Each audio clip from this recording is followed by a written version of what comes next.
Good morning, everybody. It's a Tuesday show. Y'all know what we do on Tuesdays. We break down the upcoming opponent. This week, we will be playing the Ohio State Buckeyes. Really good team. Before we get into it, though, $1 for 7 days at Inside Texas. What a deal, huh, Paul? Wow. Oh, my God.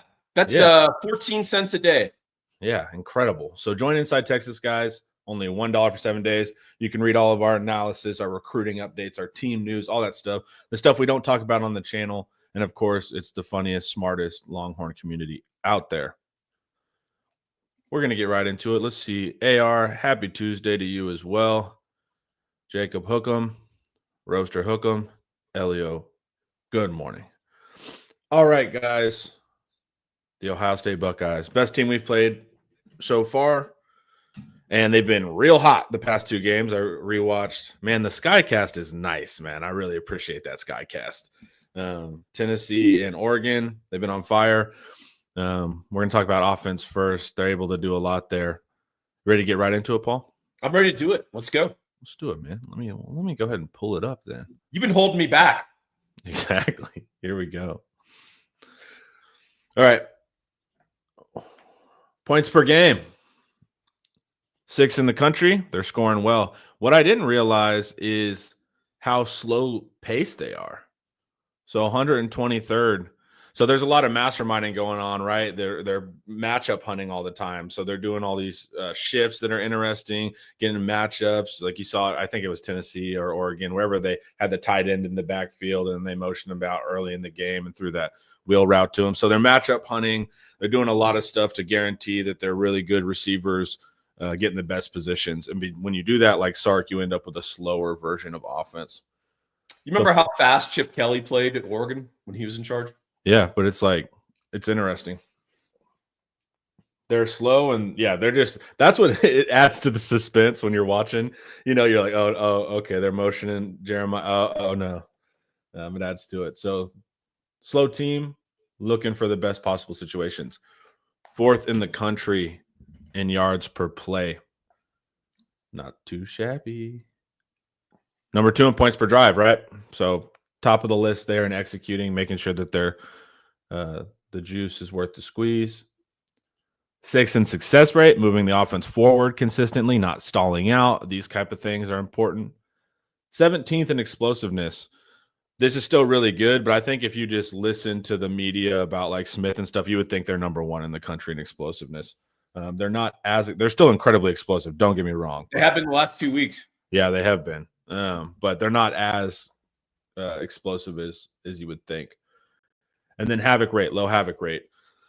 Not a ton of interceptions, not a ton of sacks, that kind of stuff. So taking care of the ball. So it's just overall, this is what a good offense looks like. Paul, what you got on the broad thoughts? I'd say broadly, this offense is trending up. And they figured out a bunch of stuff in January. That 3-week layoff after that Michigan loss, the humiliating Michigan loss, they did a lot of introspection. They simplified a lot of things. And guess what, Connor? They realized that they had multiple NFL receivers on their team and that they should probably throw the ball to them. Yeah. And when they had that insight, everything opened up. Jeremiah Smith, he's going to be the best player on the field on Friday. And there's some other really good players, so I don't say that lightly. If you had the NFL draft and you threw every position, every classification into it open, he'd be the number 1 pick. He's awesome, dude. He's like Calvin Johnson, man. Yeah. And here's the thing. Double him, triple him, bracket him. The guy across from him, Abuka, right. That's what sucks. He would have gone in the 2nd round last year, probably. And he came back. And that's their number 2 receiver. Their number 2 receiver is the number 1 receiver on every other team in college football, correct, including ours. And their 3rd guy, Carnell Lake, who's been de-emphasized, is an NFL receiver. Yeah, Carnell Tate is still a 5-star. Carnell Lake was a linebacker at UCLA. He's still a 5-star. Yes. So their 3rd string guy is still really talented. And then they got, of course, Travion Henderson, sort of 1A, and then 1B is Quinshon Judkins, who's been, I think, probably a little bit of a disappointment given the hype. You think Judkins has been a disappointment? Yeah, I think so. And then Travion Henderson has been awesome. I was going to say, he's the opposite of it. He's leading the categories in like everything, yards per attempt, all of that. And then Will Howard, he's driven the bus, man. He's putting the ball out there to those playmakers. He's hitting guys on the run, on mesh, on crossers, and then he's throwing good catchable deep balls. Yeah. And the one thing I did notice, and this is where Texas does have an opportunity, if we scheme it right and we play it right, a lot of first reads for Will Howard the last 2 weeks, the last two opponents, I should say. So against Tennessee, he drops back in rhythm. Against Oregon, he drops back in rhythm, turns and looks, and throws the ball. And he's not having to make a bunch of decisions. His first receiver is open. And some of that's the quality of their receivers, but also I think Chip Kelly's scheming a bunch of stuff up now. And, Ohio State has really altered their identity as an offense for the better. And it's opened everything up. It's made them much more dangerous. And when that defense can play with a lead, they're really dangerous. Yeah, they'll 3-and-out you. And here's the problem, right? Because everyone is so terrified of Jeremiah Smith, they're keeping a safety over him. That's automatically forcing a guy out of the box. You have a great running back when you do that, so they can go to the run whenever that happens. Now, they have been super pass heavy these past 2 weeks. They don't run that much in the beginning in their opening scripts. And so that's been interesting to see. But the problem is too, is like they got Ibuka and they got Smith. And so it's like, we got to go too high, but then Ibuka's in the slot. So he just goes right up the gut between both safeties and they throw the post. This is just an offense that's really clicking schematically, personnel wise. They have answers for your answers. They're making moves to get you into looks that they know they're going to be able to exploit. It's tough. Here's the but. If you can make them hold on to the ball and make them do some reads, that's when their offensive line injuries could come to the fore. They're down their starting center. They're down a tackle. Obviously, Ohio State recruits very well. The guys out there replacing them aren't scrubs, but those other two guys were starters for a reason. They're not having to hold on to the ball.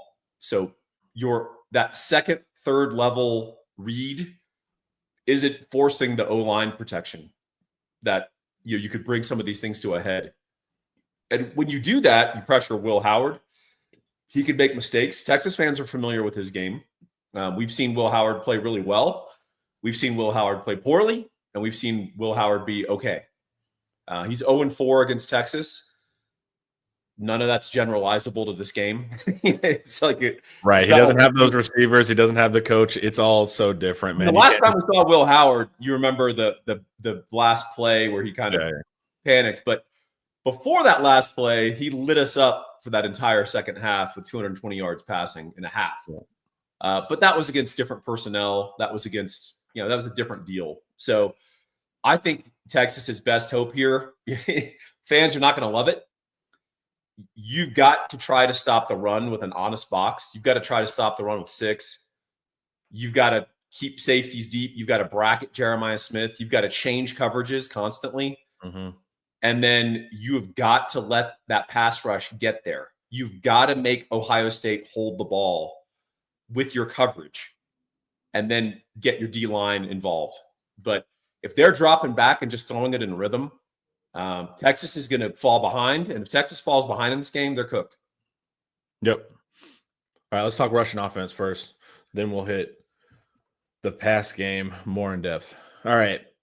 Rushing plays rate, they're 64th in the country a little bit. They run a little bit more, but also Ohio State is winning so many games. Of course, they're going to be rushing more because they're going to be killing clock because they're up X amount of points. But they don't get, because they are a slow offense, they're 95th in total rush attempts per game. Yards per rush, 24th, which is interesting because Henderson is like 7.2 yards per attempt, which is the highest if you add him to the SEC. He's doing great, but not like a crazy rushing offense here. They've been focusing a little bit more, at least it looks like, on gap scheme, man scheme type stuff in the past 2 weeks. So a lot of counter runs and that kind of stuff.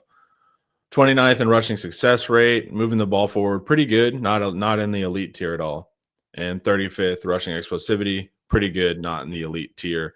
But like we said, as far as having 2 running backs, they've done well. Yeah, one thing that we haven't seen much is the involvement of Will Howard in that rushing game. Obviously a very capable runner. He's every bit of 240 pounds. And Some of that has to do, a lot of that has to do with the fact that they don't trust their backup, Devin Brown. It's why they went in the portal and got Will Howard. And I like Devin Brown too. He had one of the strongest arms coming out of high school. I thought he was going to be a lot better there, but yeah, well, they don't like him very much. So they're just telling Howard, like, don't run. I think now that the games have gotten, it's championship time, right? In some key moments, especially when we're playing an honest box, they're going to involve Will Howard a little bit on some key downs in the running game, particularly in the red zone, short yardage. And, that's something obviously Texas is going to have to watch for. But if I'm prioritizing these guys that you've got on the screen right now. That's who I want to affect and impact and make think. And Jeremiah Smith is the greatest physical talent on the field on Friday. However, he is a freshman. And he's still got to run the correct route. He's still got to have recognition. And if I'm Texas, I am trying to get in that guy's head. I'm getting chippy with him. I'm shifting coverages right before the snap. I'm going to do anything I can to make that physical inevitability a doubt because he doesn't know where to go. Yeah, you do not want him know where he's going. TreVeyon Henderson, number 1 if added to the SEC in yards per attempt, number 1 in yards after contact per attempt, and number 1 in breakaway percentage. So he can break tackles and keep going, and he can bust the long run. So TreVeyon Henderson is absolutely killing it. He's a real problem. Judkins, like Paul says, not as exciting as we thought he would be. He's 10th in the league in yards per attempt, 20th in yards after contact per attempt, and 9th in breakaway. So TreVeyon Henderson, when he's on the field, he's the one that we want to key into a lot more. And like Paul keeps mentioning with Jeremiah Smith in the pass game, you're going to want to put safeties over him and be hyper-focused on him. This clears the box and opens up the run game. So, and they still, even when you mess with Jeremiah Smith, they still get him the ball, that kind of stuff. But if, say, for some reason we do start frustrating, then they're going to kick it into trying to give it to TreVeyon Henderson. You hope that they keep Judkins in the majority of the time just because he's having less effect. But that's what's frustrating with this team. You're like, well, all right, if we can stop the pass game. Oh, wait. All right, they still got a good run game too. So it's just a good offense, man. Passing. All right, let's look at offensive line yards. 16th in the country in offensive line yards. Good. 3rd and 4th, and got to have it. They've been solid there. And they don't get stuffed too often. So meaning defenders aren't bursting into the backfield and shutting things down. So, yeah, everybody's focused on the pass game. You can't just focus on the pass game here. This team can run as well. Let me look through the comments real quick. How did this team lose to Michigan? Weird game. Ryan Dick. Yeah. Basically, they're a very slow offense already. So there's not much room for error there. And Michigan was able to hold the ball on the offensive side, 3 yards at a pop, just hammer in the run game with total dedication. Also, Will Howard threw that dumb pick in the end zone. Like there's things that when people are like, well, Michigan beat them, there was a lot of stuff that's not really going to be recreated. If Ohio State ran the same game plan they ran against Tennessee against Michigan, they beat Michigan by 21. And no one's talking about any of this. Again, I know people are like, this team's lost. They're not a bulletproof. I mean, agreed. The point is this isn't the team that lost to Michigan. They're playing completely different. So Ohio State at the beginning of the season was the most talented roster in college football. The whole season is about their coaches getting out of the way. Yeah. And actually realizing where the strength of this team is and actually emphasizing that part of the team. They did that with some introspection after that Michigan loss, which if they hadn't lost to Michigan, if they'd beaten them by a field goal, I think Ohio State's a lot less threat right now. They redid everything. And This is the result. This is the product.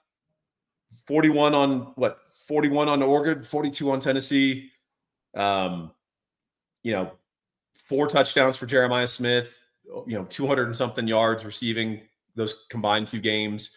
Just they're a completely different offense.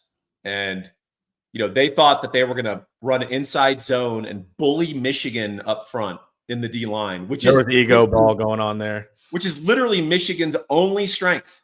Right. And Michigan shut them down. And, they should have just thrown the ball over their heads. Will Johnson wasn't out there. He hasn't been out there for Michigan for 7 weeks. So, that's just really stubborn coaches not doing their thing. And Ryan Day got into this whole toughness thing. Exactly. That's what it was. We're going to out tough. We're going to show. Yeah. It's like, I think I said this once, like I played a high school game where we played a team that could throw the ball, and we sort of had dominated them in the trenches, but they threw the ball over our heads a couple times and won. Yeah. And our coaches were painting it as like they've done it a cowardly thing, beating us that way. It's like, no, you should take the avenue that will win you the game. But that is true. Michigan was like, we win with toughness, and Ryan Day was like, us too. And then they like went, and that's just we're going to run inside zone at your all NFL defensive line over and over instead of throwing the ball to our amazing receivers. Yeah. It's So by the way, there are some Ohio State fans who claim that Will Howard got concussed pretty early in that game and didn't come out, and that affected his play. So I don't know whether that's true or not. It's interesting. But yeah, I hear the Michigan game cited a lot, and I agree it was fairly recent. It's not comparable. All right. Pass game. Low amount of passes. Like we know, they're slow in general. 7th in team completion percentage, so they're an accurate team. They are 5th in the country in yards per pass. That's really good. 2nd in passing success rate. They're keeping the ball moving forward. Yep. Passing explosivity, not as explosive as you would think, but this past 2 weeks, they've reemphasized getting it deep. So look for this number to be trending up, and they don't give up a lot of sacks. They're 8th in the country in quarterback sack percentage. Well, they're just getting the ball out. If you watch them, Howard, again, not to beat this to death, he's not running through a lot of progressions. No, he's dropping back and throwing the ball. Yeah, and so like we hear when you see the highlights of Smith scoring or Ibuka scoring, what they're doing is like a ton of drags, quick screens to Jeremiah, a lot of horizontal quick stuff, just out athleting you in the short game, and then on the 10th play, that Ibuka's open up the seam and they hit him, or Jeremiah Smith on the fade, or Jeremiah Smith on the big cross. But a lot of it is quick offense, quick passing, that kind of stuff. So it's not just bombs away the entire time. Actually, Will Howard, if you add Will Howard to the SEC, he has the lowest deep attempt share in the SEC. He only throws a deep 10% of the time, but he's also the best deep completion rate. I would build a game plan off that scouting. Yeah. So he doesn't throw deep often, but when he does, they get you. Hey, Connor, I'm telling you that's not the case. Yeah. This is a different offense, man. They're going to throw the ball deep against us. Oh, 100%. But unless if we run, single man, or, we got zero back there. If we got 2 safeties deep, they're going to try to. Well, that's what I'm saying. They'll run 10 short plays, and then one of them will be deep. That still ends up at 10%. So they're like, but I'm saying that's altered. Yeah. This isn't, the analytics from what they did in September don't matter anymore. Yeah, but watching Tennessee and Oregon, there's still a lot of short, and then they go deep. They're going to go deep, but it's not as crazy as we feel like. What do you want to do? You want to keep safeties and always worry about deep, or do you want to try to contest short? What do you think? I'm all in on letting them move between the 20s and 30s all day. Okay. Well, then you and PK are gonna get the usual, which is good. Yeah, I mean, this is the game where you don't want to try to, we're going to shut down their run. We're going to show them, because that could be a 70-yard touchdown, one play. Oh yeah, yeah, and they wait for that, and they match you up. So let's look overall. Number 2 offense in the country overall. Number 3 in OF plus. So slight less talent, but that's so minuscule. That could be half of a player at that. So who are they behind? Miami? In OFEI? Let me see. OFEI, they are behind Oregon. Oh, okay. Standard down rates. This is what's really tough with them too. And this is what shows you like the emphasis on short passing game and how good they are at it is the standard down rate. They're really good. You'll see here. They're 8th in the country on early downs EPA. So they're constantly like putting themselves in these ideal situations. And like Paul says too, like are they going to pass? Are they going to run? Is it a short pass? Because if they're at 2nd and 1, guess what? It's a great time for a deep shot. So it's like you keep them by staying on schedule. They also keep everything open in front of them. So it's like that's the trickiest part here. Their success rate on standard downs, what they get a lot of, is 6. So they're really capitalizing on that. Passing downs rate also 7th because just the inverse. 18th in passing down success rate. So still good, but they do struggle a little bit more, just a teensy bit more when they are backed up. 3rd down, what's interesting? 45th Not great. in the country. Yep. Not great for that Dude, level. You got to get these guys to 3rd down. Yeah. You cannot let them control the game on 1st and 2nd down. If we're getting them off the field 3rd and 2 to 3rd and 6, Texas has got a real good shot at winning this game. Yep, this is consistent. They'll go deep on early downs. When they get to 3rd, Howard looks for the sticks. That's also how they were at Kansas State too. So Howard's comfortable there. Yeah. How much of Ohio State's offensive success, not discrediting them, has to do with Tennessee and Oregon being surprisingly unsound on defense? Some. So Tennessee, they were all front. They never had a secondary. And that was hidden all year by their opponents and by some game script of how some games unraveled for them.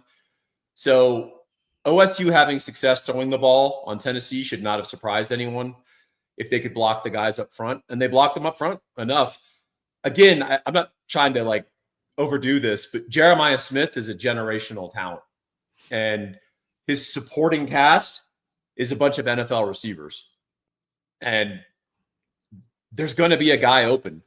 The question is, we got to have that guy be open 3 seconds into the play, not a 1.5 seconds into the play. Because we can get him 3 seconds into the play. Now Will Howard's playing a different game. Oregon, I think that you got a point there, AR. Oregon was unsound on defense, and that was actually first revealed in the Big Ten title game.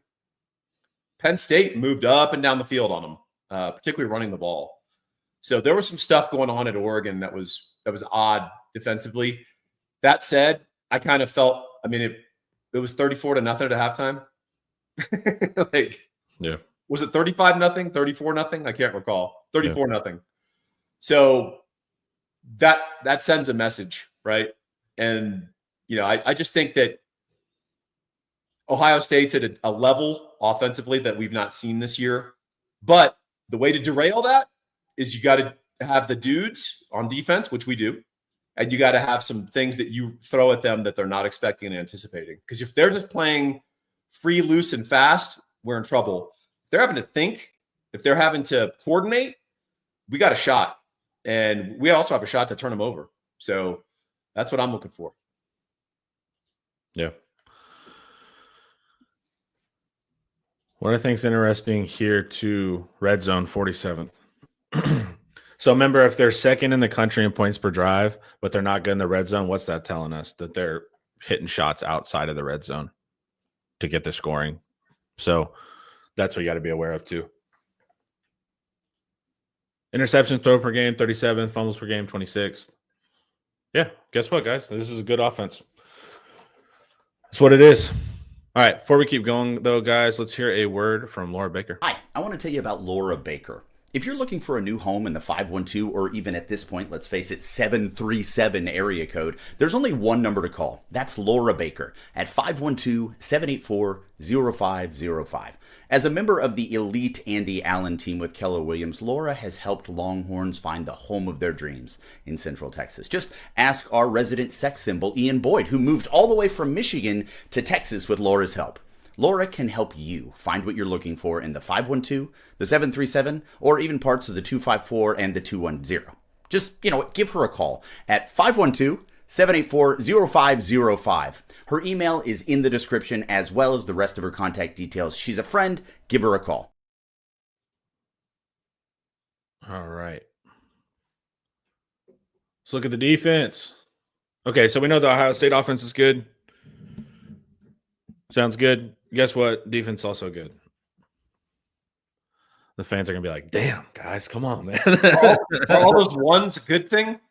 Yeah, ones are pretty good. We like All right. ones. Yeah. Well, we don't like ones when it's on the other team. We like our ones though. But here we go, fans. Let's continue our honest exploration of our upcoming opponent. Points per game, they are first in the country. Plays per game, 13th.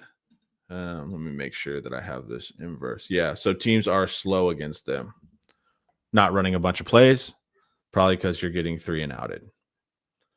Opponent yards per play and defense-wise, first in the country. Points per drive, third in the country. Defensive success rate, stalling teams out, not letting them get into second and goods, that kind of stuff. Basically 3 and outs, third in the country. 21st in explosiveness. So really good at not giving up the explosive, but not elite in not giving up the explosive. So Ian's theory that, hey, one-on-ones with our receivers outside and corners, it doesn't matter what defense you're playing, you're always going to be one-on-one on the outsides, and unless they're playing pure cover 2. But that's what Ian's recipe is like, hey, man, try to complete outside and deep to the receivers. So there's some potential there. But we'll see, too, that their passing game is a lot. I mean, I think they were probably – you take out the first Oregon game, and they're probably in the top 10 easily. Dylan Gabriel and had a game. Just repeatedly cooked Denzel Burke in space. Mm-hmm. Deep balls, outside, fades. Things an area we've not been great at, but Quinn's been throwing it better deep. The flutter balls on the deep post accepted. He's more of a skinny post guy, Connor. Yeah. Defensive havoc. 21% of the time on dropbacks, they're causing some type of negative situation for the offense. Batted balls, interceptions, fumbles, that kind of stuff. So they also – Texas has a fumble problem. Quinn turns it over quite a bit, so that could be an issue as well. Defensive rushing. Opponent yards per rush. Second best rushing defense in the country. Do you want to talk about outside zone? Yeah, they're very good at it, against it. Yeah. So Texas's main rushing play is outside zone, meaning whenever you see the offensive line go straight to the left or straight to the right, you see Wisner running with the line, and then he cuts up. That's outside zone. It's a perimeter run. Ohio State right now is the best in the country at defending that particular run play. So a lot of that is their edges. They're great at setting the edge, very physical edges. Jack Sawyer, the other guy's name escapes me at the moment. And then great safety support from depth. So that will confound your outside zone. You'll think that you've got it blocked up decent, you've got numbers, and all of a sudden Downs shows up and it's 2nd and 9. And you're like, where did he come from? And he came from 14 yards away, and he ran at a beeline. And when he makes contact with ball carriers, they don't fall forward for 3 more yards. Yep. They stop and they fall down. Well, Ransom too can hit the other safety. Like Ransom brings it as well. Yeah. Really good run support safeties who can also, can play the pass, but also support the run from depth. That's a very underrated part of great defense. And if you guys remember Deshaun Elliott, that was his superpower. It's why he still plays in the NFL. And he could line up 18 yards off the ball and support the run like he was 4 yards from the ball. And it's a superpower. Yeah. So the tricky part here, right, is if we're stubborn and saying, hey, everything's built on outside zone, and they shut down outside zone like a Georgia did or an Arizona State did, you see what happens to the offense. So it's like you would hope there's either a entirely different rushing game plan, or we have plan B ready to go very quickly, because we see how stressful it gets on this offense when we can't run, and especially can't run outside zone. So I think the way it works, Connor, is we throw to run. I think if we have success throwing the ball, they're going to have a little concrete in those legs standing deep at safety, because they're going to be very hesitant to bite, because we keep hitting them on 7, 8, 14-yard passes where they were supposed to be, and they're getting yelled at. So if you want to make a safety stay where he's supposed to stay, hit some balls right underneath him, or hit some balls where he was going to be, and then all of a sudden he's not Mr. Johnny on the spot and supporting the run. The other part of that is if they're really trying to fire up field as the defensive ends, trying to get a pass rush because we're throwing the ball a little bit successfully, then outside zone, you can get better angles because you actually can allow that guy to take a step or two up, and then you just block him out. You're not worried about necessarily trying to pin him or trying to drive him off the edge. You're just now acting as a screener, and now Trey Wisner and Jaden Blue have a little daylight that they can pick holes. Offenses on this year's Ohio State offense schedule are trash. That's just not true. They played Oregon, who's the number 1 offense.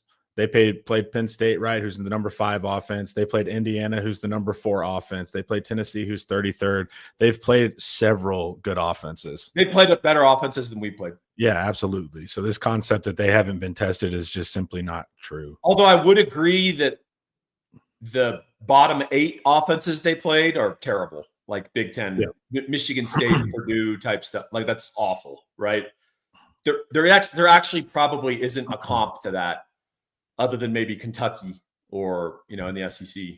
Yeah. But they played Oregon twice, man. They played Penn State, who is I wouldn't say they're like great offense, but pretty competent. Tennessee's had their moments. Yeah, I mean they frankly played better offenses than we played. So yeah. All right. Defensive line yards, 41st. That's interesting, right? It is interesting because it's showing how important the safeties are, right? Yeah. Low stuff rate. Yeah.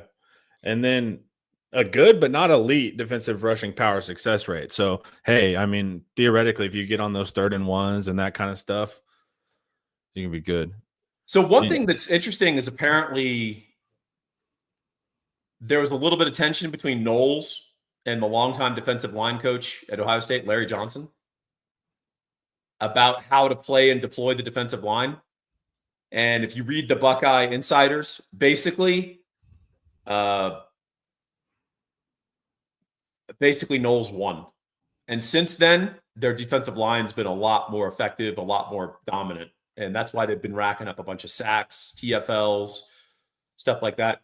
Guys, all the Indiana doesn't count stuff. If you read Inside Texas, I was the one who told you that they can't level up or scale up. The point is, that was a prolific offense against most of college football, and they completely shut them down because they have that level of athlete.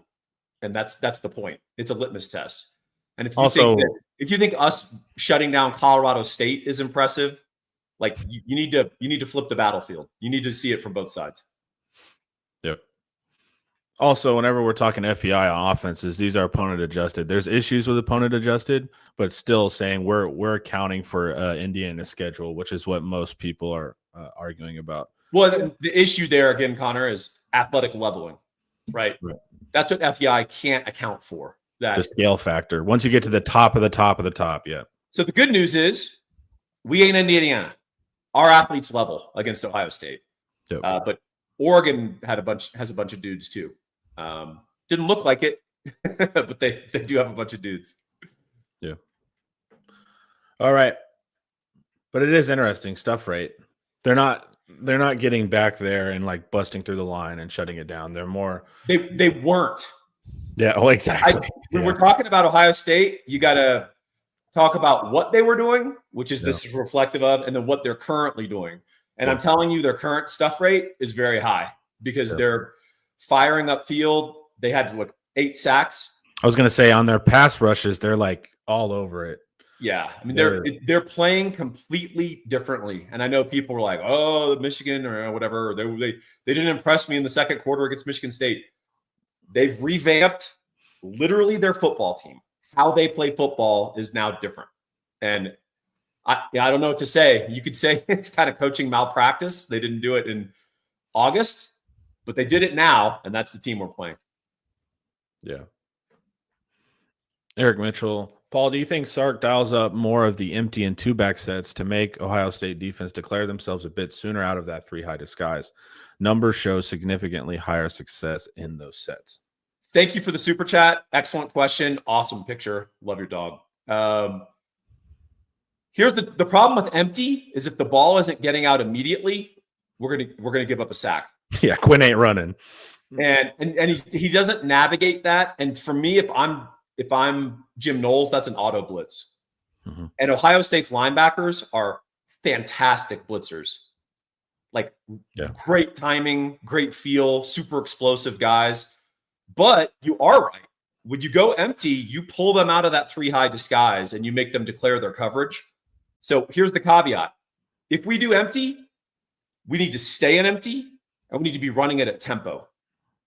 And the instruction to viewers is you're getting the ball out, dude. You're not standing there and surveying anything. If you see a 4-yard gain, throw the ball. And then we're going to line up and we're going to do it again. And we're going to try to get them sped up and confused. Because one thing about Ohio State, they get a lot of brain transplants from their sideline. Because their opponents consent to play slow because they're intimidated.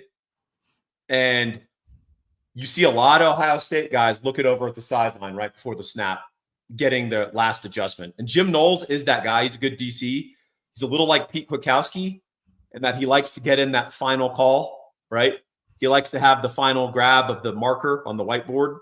And the way you can mess those guys up is to speed things up. And you've seen that with Pete Kwiatkowski in the past, right? When teams go fast, we're not getting our calls in.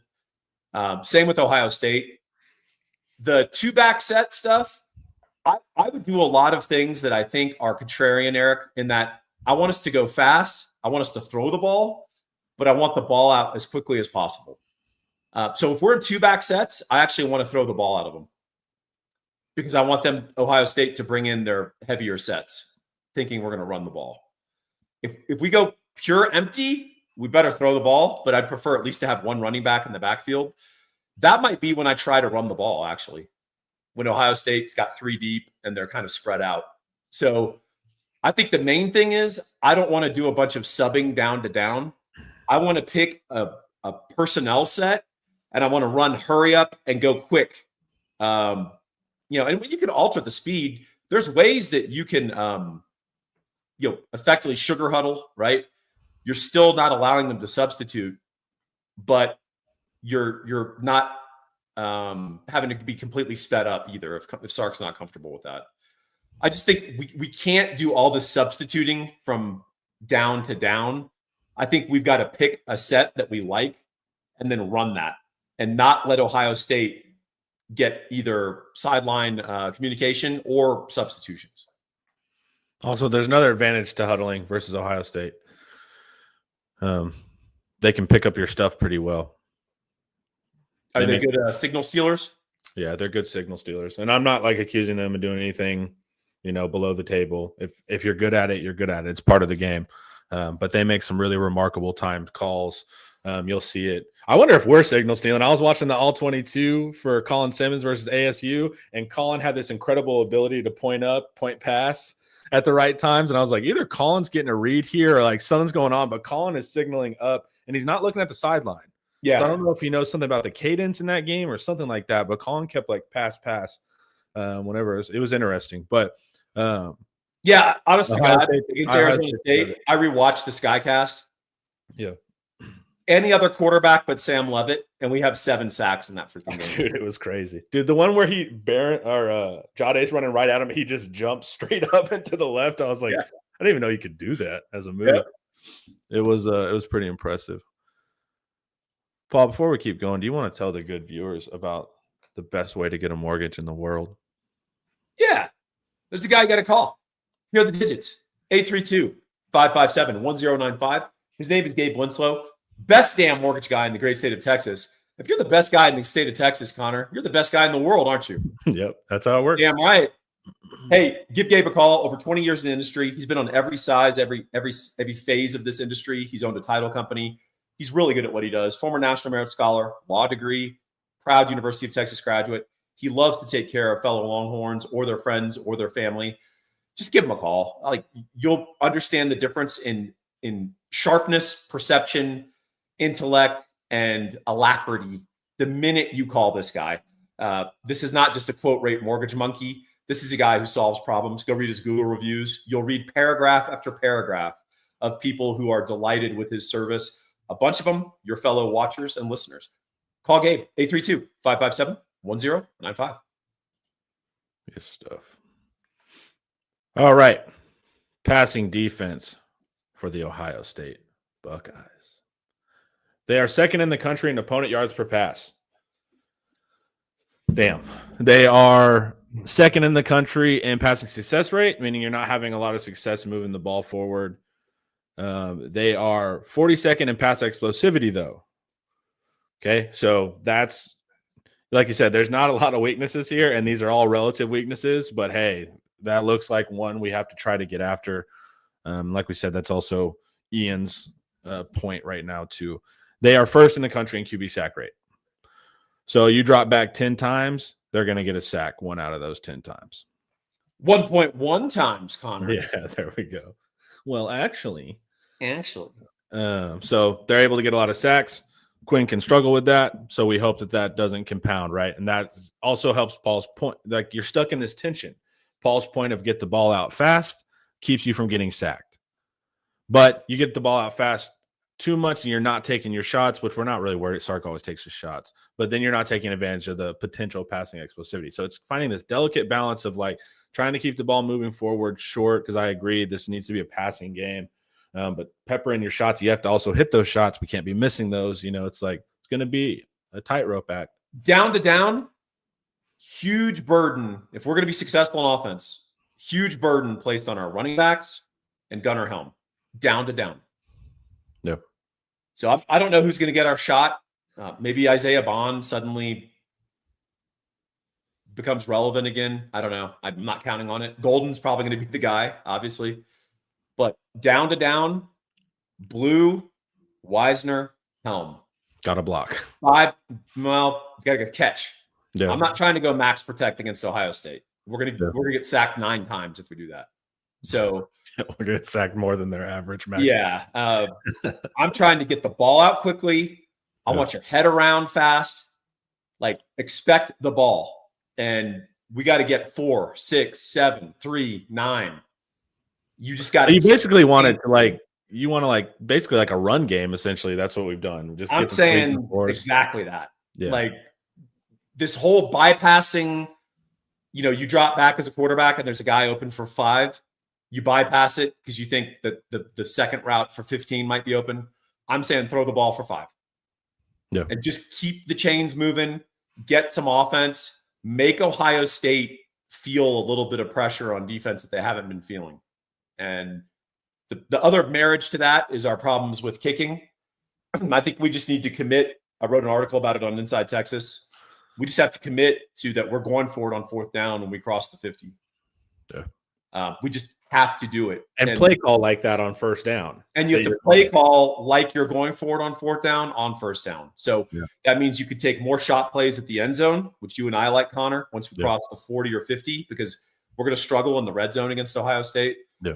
So throw it to the end zone when you've got space. And then secondly, you want to reinforce the game state. If you're nickel and diming Ohio State, 5, 6, 3, 9, throwing the ball, if you got 4 downs to do that, hey, there's a reason teams come back when they're behind by 21 and they're going for it on 4th down every time, because you got 4 downs. And it increases your chances of getting 25%. 25%. Yeah. Also, it increases your chances of throwing for a touchdown because you have these free plays in your pocket of like, hey, let's throw to the end zone. Let's throw that little tight end leak route again where Gunnar Helm goes over and up and you mess with that zone coverage. So that's the kind of attitude we've got to have. If we're attempting field goals 4th and 7 on their 26, I'm going to turn off the TV, and honest to God, I'm going to turn off the TV. I'm going to go do something outside, and I'll catch up later. Yeah, we'll see you at the post game, and you'll just be like, we're not interested in winning the game, and we're not like seeing the game correctly. Yeah, it's going to be interesting if the ego ball's in there. Like, we don't have to play desperate because we're good too. It's like, but you go for it. We're all Arizona State. Is that something Eric was talking about? All right. Someone said in the chat, hope Bert Auburn's talking to a shrink this week. I don't care. The whole point is Auburn's not kicking. Yeah, Paul's not even letting him on the field. Auburn is a part of this game for extra points. And if it's 4th and goal from the 17-yard line, we can attempt a field goal. Yeah. If we're kicking 4th and anywhere makeable, and makeable includes up to 4th and 12, if we're doing that on the 28, and we're asking them to hit a 46-yarder, I will turn off the television and I'm going to go play outside. The 3 high. So they do like a true 3 high, birds on a wire, but they also do this really interesting thing with Caleb Downs where they walk Caleb Downs to like 10 to 12 yards. And he's a Tampa 2 linebacker, but he's also got speed of a safety. So when he drops back to cover the post, that shows you how smart of a player that is too, man. Because I was talking to Quandre Diggs years ago for an interview, and he was saying that too. He's like, I play safety at 10 to 12 yards. I like to know what's going on and make plays. And to be able to do that, he can drop back quickly. He can get involved in the run game. Smart young player, man. But anytime you see him standing there at linebacker depth, I'm like, that's a little bit intimidating there. Yeah, the 6-0 line is awesome in theory. They'll just sub against it. It's they're so people will often be like, well, when they play 2 safeties deep, we need to put in our goal line offense and run the ball. And it's like, well, they'll substitute and they'll walk guys up. They're not going to just stand there. Yeah, we always like miss the part that the other coaches have brains too, and they're going to respond to a response. Yeah, and the whole idea of getting big to block, to protect Quinn, or getting big to bully Ohio State, we will lose the game 38-7. Yeah, what are we trying? We're throw it 45 times. Look like a Big 12 offense where you're replacing essentially the run with these short passes, and then whenever it is time, slip a guy late, hopefully, and complete. Yeah, I mean, so what I'm looking for is early game script stuff Sark has identified in their coverages more than their personnel. Yeah, that we have some initial success, and then I want the old Big 12 model of where that team keeps throwing, and you kind of had a cap on it. You kind of had but late in the game, your pass rush fatigues out. Yeah. And then they just start hitting those 4 and 5 yard irritating passes, start going for 10, 15, 20. Well, as Arizona State, dude, our defense was exhausted because they were having to chase Levitt. Now, we're not going to be able to run Quinn around and tire him out that way, but you do hope that they are having to turn and run a bunch, and that'll kind of But yeah, Connor and I, just to be clear, we're not saying throw it 40 times from max protect. Yeah. We're saying get people out in routes, turn your head instantly, and Quinn, the minute you see an open human being, throw him the ball, even if it's for 4 yards, and then line up and do it again. Yeah. And we, where we saw a little bit of that at the beginning of the game and then went away from it, Georgia. Like the second rematch with Georgia, I was like, oh, okay, we're looking like a spread offense now, because we don't do that a lot, man. Like, that's really not our game. And so, I mean, and the truth is, we're asking Quinn Ewers to do stuff he's not done well. Correct. That's what I'm worried about too. He's been best from play action. He has been best baking it into line, and whether it's an RPO or more old traditional NFL style play action, fake the handoff, get in the huddle, run your progression. That's where he's been his best. He's not been his best spreading it out and getting the ball out and all that. But we've had 10 days to put in this game plan, and my hope is that's the game plan. If the game plan is let's get big, let's bully them around, then we'll max protect and take shots on deep. I mean, I think we're going to get rocked if that's our plan. Yeah. Especially because you're having to play their offense on our offense. Yes. It's like, that's what people don't get to. It's like the reason why Michigan was able to do so well too is because Michigan dedicated the entire, we are going to run for 3 yards every snap all game. And we're going to invest. We're not going to do that. That's the problem of the explosiveness of Ohio State's newfound explosiveness of Ohio State's offense, which is if we were playing Notre Dame, who is not as talented on defense as Ohio State, they play really cohesively. They play really well together. Al Golden's awesome. If we were playing Notre Dame, we could just run a game plan that has a longer view on offense because their offense isn't going to do anything to us at all. There's a real possibility that if we take the long view, they're just going to hit a deep shot and then score, and then we're right back out playing the long view, getting tired. The long view is we're down 21-3 in the middle of the second quarter. Correct. And that ain't a recipe for us if you've watched any of our third quarters. So, hey man, we've been molded and trained by the Big 12 for this. That's right. Time to shoot out. All right. It's time to go back. The year is 20 and the scores are 76-75. All right. So overall defense in the country, they are number 2, and DF plus, which includes their efficiencies and their talent, they are first in the country. Remember, standard down success rate, number 1. That's tough. That is incredibly tough. Yeah. Because that reinforces my point of once you get in 2nd and 11 against these guys, you're just behind all the trends, right? In a real way. And by the way, Texas has done, we've been pretty money at converting like improbable 3rd and longs, 3rd and 14s. Yeah. I don't know if that's going to hold against Ohio State. Let's not bet on that. Let's not bet. I feel a lot better about 3rd and 3 against these guys. Yeah, they're you don't want to end up in Arizona State situations. But yeah. What's interesting is they're not like standard downs rate is 43rd. So like they're not keeping themselves in great position that often. But when you are up against it, they're the best. You get what I'm saying? So it's like they're not like standard downs rate first in the country and they're only facing passing downs. So you can move a little bit on early downs there, I guess, but it's going to be tricky. Just various shades of green, brothers. 3rd down, 29th. So it's not like Georgia, right? Like in the past where it'd be like 1st down and 3rd downs. So get to those 3rd and 3s. That's where we can have some relative success. All right. Here's the good thing. So you remember how we've prided ourselves on these goal line stands? Same with Ohio State. Ohio State has also made a ton of these. So something's got to give here, right? So red zone D, 2nd in the country. Really good. That's why also, and remember, the Texas offense is one of the worst red zone offenses in the country. So like Paul said earlier, I don't even want to be in the red zone. This never is going to favor us in the red zone. So once we get to the 40 to the 30, hey, Golden, see you in the end zone. Because we're getting into these slugfests with 10 yards out. This is going to favor Ohio State 9 out of 10 times. Well, here's the other thing, especially applies to Jim Knowles, but 90% of defensive coordinators, Uncle Vance can confirm this. There's an invisible fence of when the offense crosses around your 30. Yeah.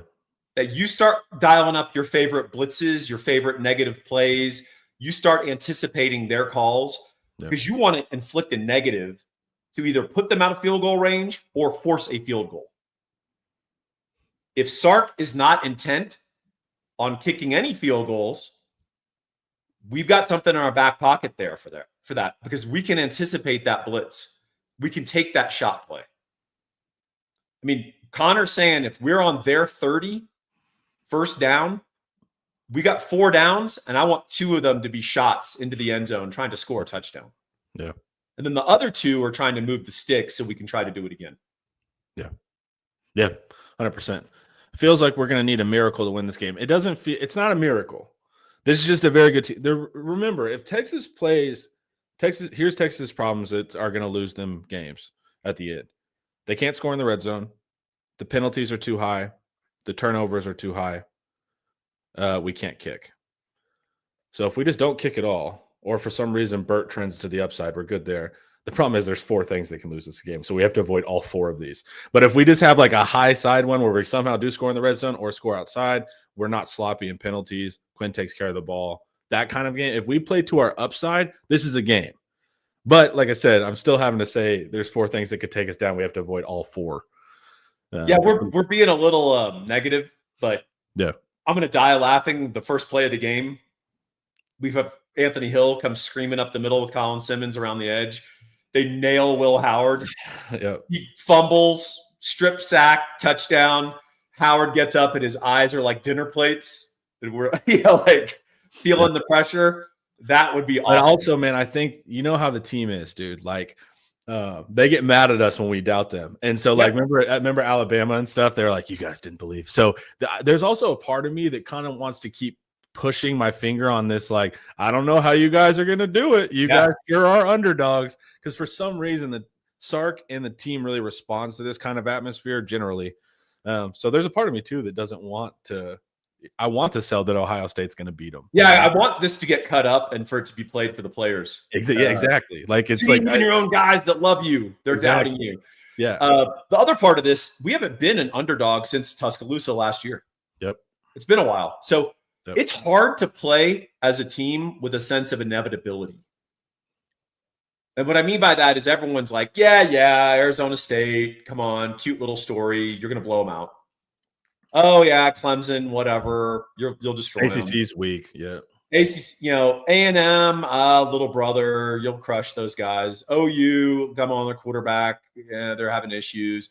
I mean, it's hard to play every week with the sense of like, hey, you're the win is guaranteed. What we're evaluating is your quality of play, your style points. Yeah, we want to evaluate your style points because it's guaranteed you're going to win.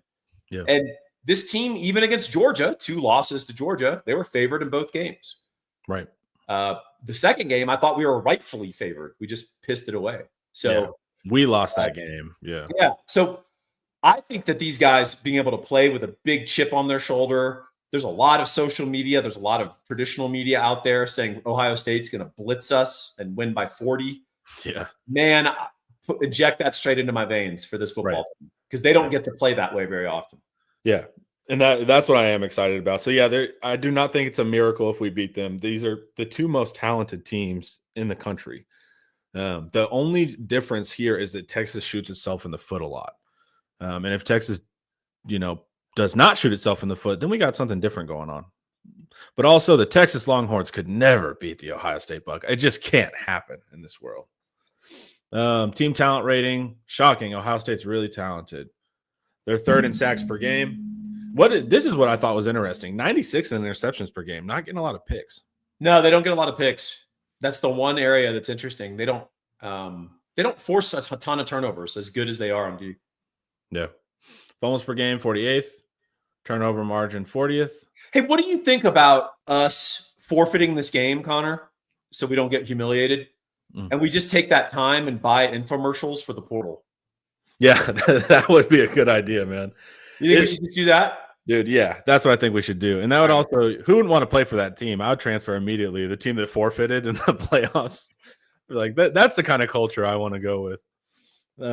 Yeah, the playoffs is but also like all the other playoff teams aren't like stacking talent.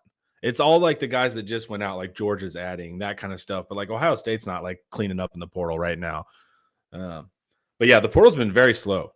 Uncle Vance makes a great comment in the chat. They play a lot of man, which affects interceptions versus PBU. Of course, when you're playing man and you're running with the guy, very different from eyes on the quarterback breaking on the ball, which Texas, as you guys have noticed, we get a lot of interceptions because we play a lot of zone. Yep. And more importantly than just playing the coverage, we've got a lot of instinctive guys who I'd love to know Coach Bedford's opinion on this, maybe offline so he could speak more candidly. But I feel like the biggest difference in this team versus last year's team, particularly on defense, is the IQ on the field of the players, particularly the defensive backfield. Yeah, Makuba, Barron, yeah. It's so much higher. Yeah. Barron, Taff, Makuba. Yeah. These are very smart players. Even young Jelani McDonald, he's inexperienced, but you can see that he can think the game and react to the game instinctively. And I think that's made a huge difference in our ability to force turnovers. But yeah, great point, Vance. Like, yeah, if they're turning running on a fade ball, they're not jumping to try to intercept it. They're swatting it. Now, if you watch Makuba, for us, he's lurking in the middle, watching the quarterback, and then he's breaking out to get something. So special teams. Now, I think their team's a little bit frustrated at their kicker too, but at the Michigan game and stuff like that. But they still overall have a really good special teams, 16th in the country. As far as their strength of schedule, they had the 4th highest strength of schedule, including the playoff games. Now, this is what's really important too. This is a disciplined team, 7th in the country in penalties per game. So they're not doing dumb stuff to put themselves behind the sticks. And that. Hey, I've got encouraging news. They don't have a punter that averages 50 yards a kick like every other team we play. Yeah. That's encouraging. Neither do we. I got a little tired of that Georgia kicker. Dude, he's nice. Dude, I was like, wow, man. This is incredible. Field flipping punters are you can do that? That's incredible. And their kicker, by the way, Jaden Fielding, he's 6 of 7 between 40 to 49. Yeah, I want to show you this real quick. Share this. Auburn is 5 of 12 on any kick over 40. This is College Football Insiders, guys. Go to their website. They have awesome breakdowns. But this is just to show Hey, you. are you surprised by this imputed score for the total? Yeah, how low scoring it's going to be. Yeah, because the actual total is 53.5. Yeah. The imputed score there is 30-24, right? Yeah, they like our defenses. They're saying that this is going to be a defensive struggle. If that's the case, our chances go way up. Yeah. What's interesting though, so you see on the Texas side, this on the right, it's all Texas blue. The only thing, so rushing rate over expected is red, but this is a diagnostic tool. Red doesn't mean good or bad. It's about your opponent. Yeah. But the one thing that does the difference here, you see Ohio State's blue in everything besides rush rate, which we don't care about. Texas is 90th in field position. So that's where we're having there's a lot of hidden yards here where Texas is disadvantaging itself that we don't even realize because we're punting it into the end zone and we're doing all this dumb stuff. And so there's a lot. We're really bad here, guys. So we're the hidden yards is the post game where you go, I feel like we outplayed them. Right, exactly. How was it that close, or how did we lose? Yeah, like down to down, I felt like we were better. It's the hidden yards 9 times out of 10. So A&M game, we dominated them. Yeah, and we won by 10. Yeah, that's the kind of feel, right? Yeah. Even Vanderbilt, we won by 3. I never felt like, oh, we're going to lose this game. Oh, it's tight. It's a nail biter. Yeah, it's just hidden yards, and then they got that last touchdown. So we've got a tie in the hidden yards in this kind of game. Yeah. Yeah, we just can't start behind the sticks before we even get to the sticks. All right. Sorry, guys. We know that wasn't as fun, but it's been 16 weeks, guys. 15 or 14 of those weeks have been really positive. So it's okay that 1 week we're the underdogs and Ohio State's good. But as far as is it a miracle? Like if Texas beats Ohio State, we're not a G5 team, dude. Like I'm not going to be like, oh, this is the biggest upset of all time. It's just, hey, man, if Texas plays clean, Texas is in it. That's going to be the big thing.